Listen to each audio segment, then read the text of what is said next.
одно из белых пятен. К сожалению, об этом практически никто не говорит.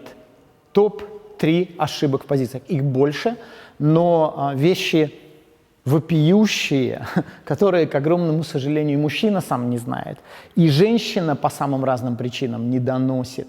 Я хотел бы о них поговорить прямо сейчас. Итак, топ-3 ошибок в позициях. Ошибка номер 1. Распространенная до нельзя, когда люди критично, не глядя на то, что они с раннего детства перед глазами имеют, потому что, к огромному сожалению, сейчас ребенок видит порно еще, наверное, до того, как он учится читать. Кто-то не залочил, там, не знаю, в детском саду телефон, он увидел, как дядя что-то делает, не знаю, там, не дай бог, с лошадкой, лошадка что-то делает с дядей. Да, мы можем хмуриться, можем ужасаться, но, тем не менее, это факт сегодняшней жизни. И когда это так рано входит в подсознание, то, что человек видит в порно, например, то, что кончают на лицо, то, что нет разогрева долгого и кучу других вещей, он неосознанно переносит это в жизнь. Люди по факту отзомбированы порно.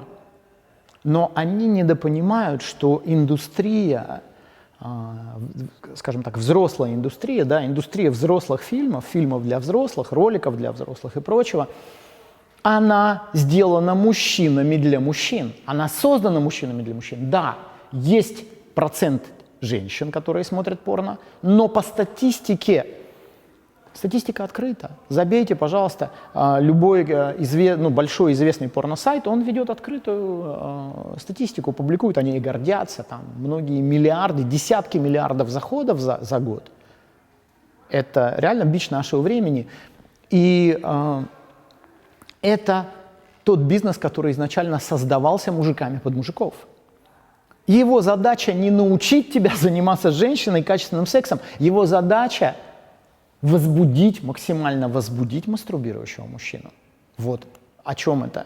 И почему в порно, когда люди копируют бездумно позиции из порно, там используется очень четкий определенный набор позиций. Очень четкий. Если вы посмотрите все, что угодно, где групповой секс, там, например, одна женщина и много мужчин, либо это две женщины и один мужчина, либо мужчина и женщина, обязательно вы поймете, что да, лица меняются, но ракурсы остаются те же, позиции остаются теми же. Почему? Не потому, что они доставляют женщине огромное наслаждение, вообще ни разу об этом. Они очень эффектно смотрятся на камеру. Я не устаю это повторять на программах. Ребята, поймите, говорю я мужикам, когда веду, особенно, да, живые. Хороший секс, если его заснять, выглядит никак. Никак. Это неуклюже, это некрасиво, это дико эффектно, эффективно. И после этого о вас легенды женщины рассказывают друг другу или, наоборот, хранят вас как самое большое сокровище, никому о вас не рассказывая. Но это строго определенный набор поз порно, потому что это позы эффектные, они возбуждают мастурбирующего мужика, вот и все. И там есть тонна вещей, которых вы никогда в жизни не увидите, о которых вы не услышите и не узнаете, если только вы не были не знаете, что такое порноиндустрия, профессиональная, настоящая, она находится в Штатах, в числе прочего, да, там настоящая профессиональная порноиндустрия, там есть профсоюзы, медобслуживание бесплатное, все что угодно, она находится в том же самом Голливуде, за холмами. Голливуд находится здесь перед холмами, а она находится за Холливуд-Хиллз, туда дальше. Все. И то, чего вы никогда не увидите, если вы не проведете время на порносетах, вы не увидите, как ведут себя актрисы. Вы не увидите, что вот эти вот мегаэффектные, безумно крутые, возбуждающие позы, в которых ее имеют, ей больно, и она в какой-то момент говорит: все, хватит, отталкивает от себя актера, ей надо передохнуть.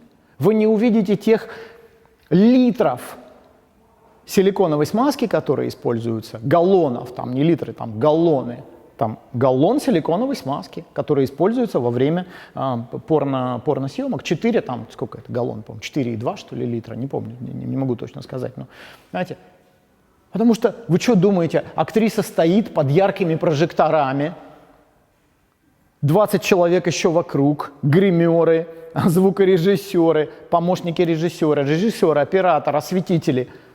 И вся вот эта вот команда на тебя смотрит, и ты течешь до колен.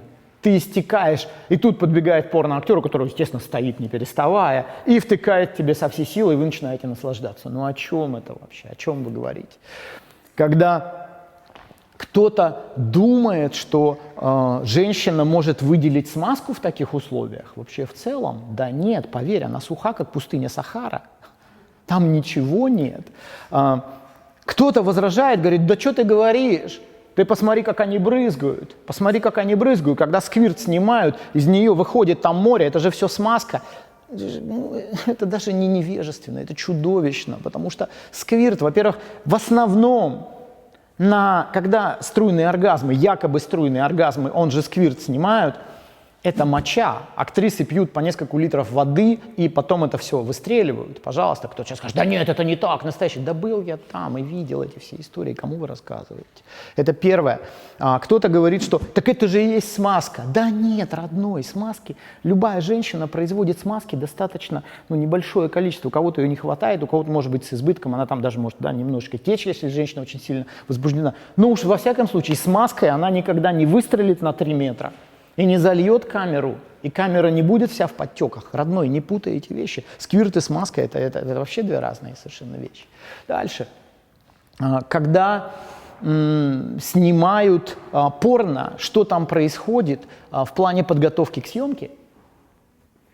Когда человек приходит домой к жене, насмотревшись видео анального секса, и пытается ей засунуть на сухую, думая, что у нормальной девчонки анус открывается вот так по щелчку. Родной, когда женщина приходит, актриса приходит на порносет, она приходит, если это просто анальный секс, за 6 часов.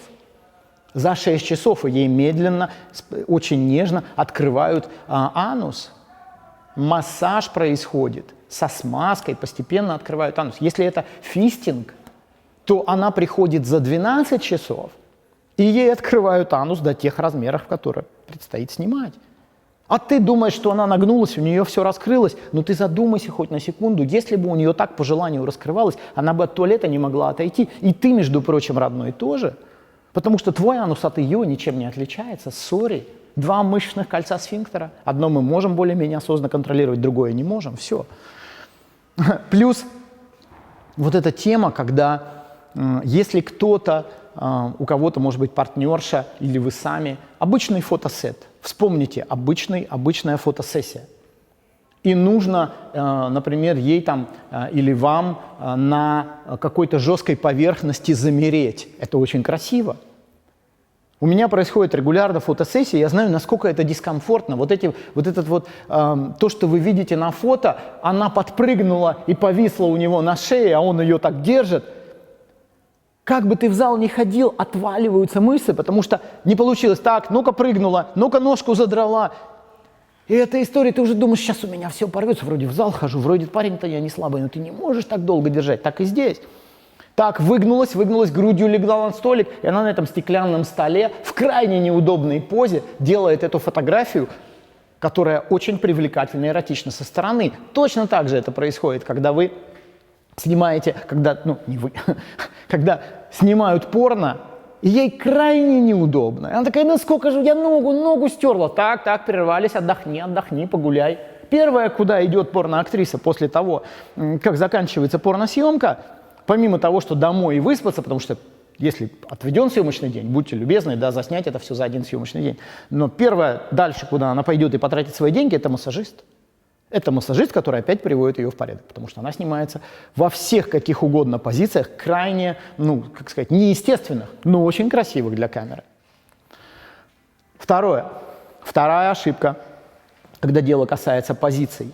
Мужчины, к огромному сожалению, не знают особенностей своей партнерши.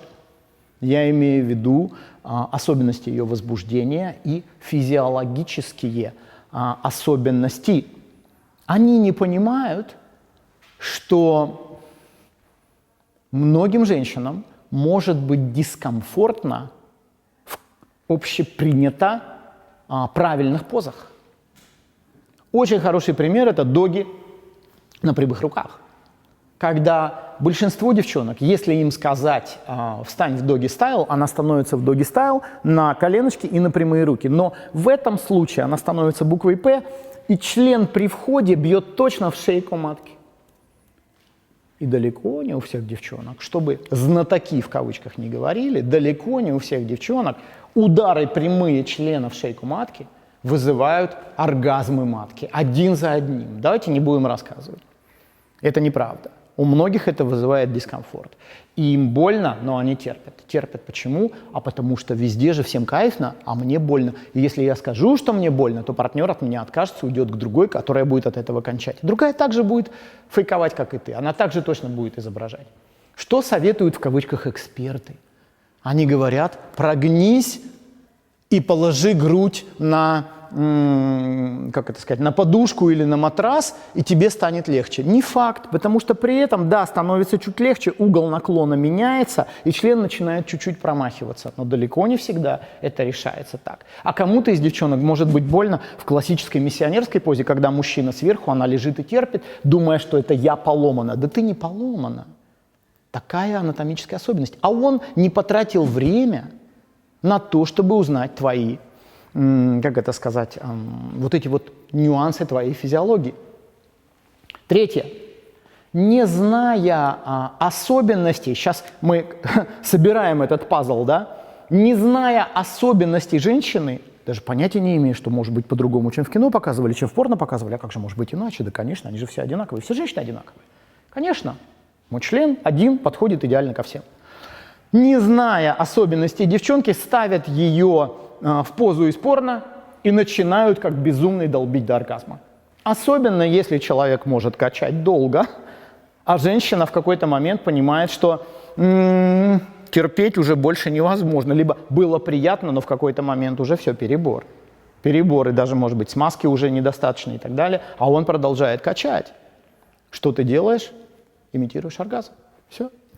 И опять же, здесь бывает, мужики говорят: да ладно, я когда так делаю, у меня сразу же партнерша кончает.